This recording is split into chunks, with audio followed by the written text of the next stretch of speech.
Well, they always pick Naval Academy graduates if they're available. I think we had one guest player once, which is pretty cool. But they say, guys, Army Navy's coming up.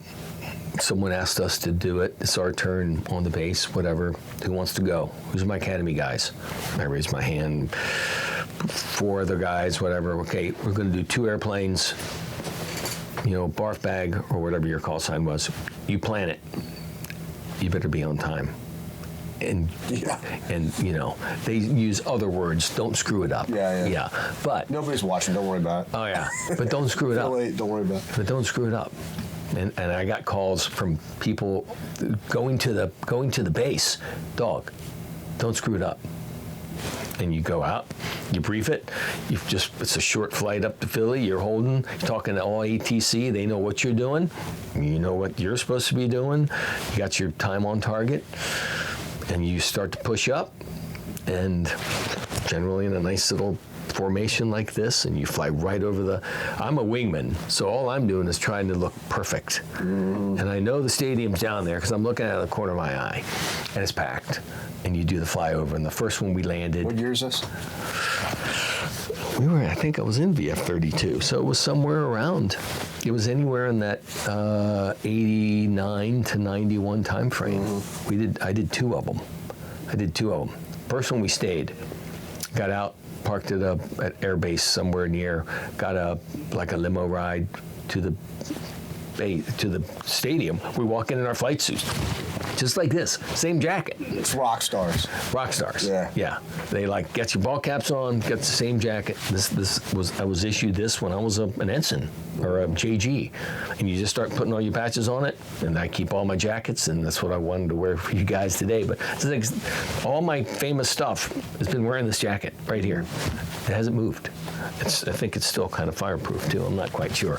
The next one, we made it all the way back home to 57th Street, and my girlfriend, then my future wife, I walk in. It's like, dog, it was awesome. It looks so cool. I'm still in my flight suit. Still smell like exhaust, stink.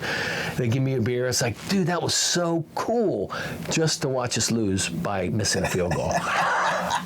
I just Our claim to fame, if you will, was when I was a first year or a senior, we tied 3-3 against Navy.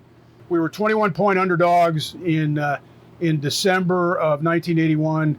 It was 3-3. We had a couple of opportunities where we could have actually pushed it across, but it was a victory in many folks' eyes because we were really underdogs. And I think the honor for me was being part of a great group of guys.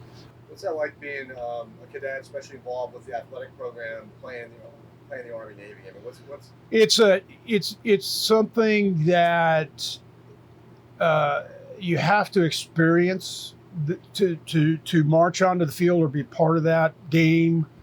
It's now called America's Games. It's interesting for me as an older guy to see now all of the coverage, all of the pregame, all of that, and we didn't see that. And my first Army-Navy game, not long after the end of the Vietnam War. So, the country was a little different place then. And I had folks telling me, why are you going? So, but it's a very special opportunity. And as folks say, you are on the fields of friendly strife, if you will, adversaries, opponents. But when the game's over with, it's the joint team, and and those guys from Navy, from the Naval Academy, they go into the Marine Corps, they go into the Navy. I've served with all of those guys. I've served with Marines. I've served with guys from the Navy, Air Force, of course. But it's a special bond, but it's also a special sporting event. I think you have to go through it to really understand how it impacts you. And being a cadet, to be honest with you, the hostages came back from Iraq.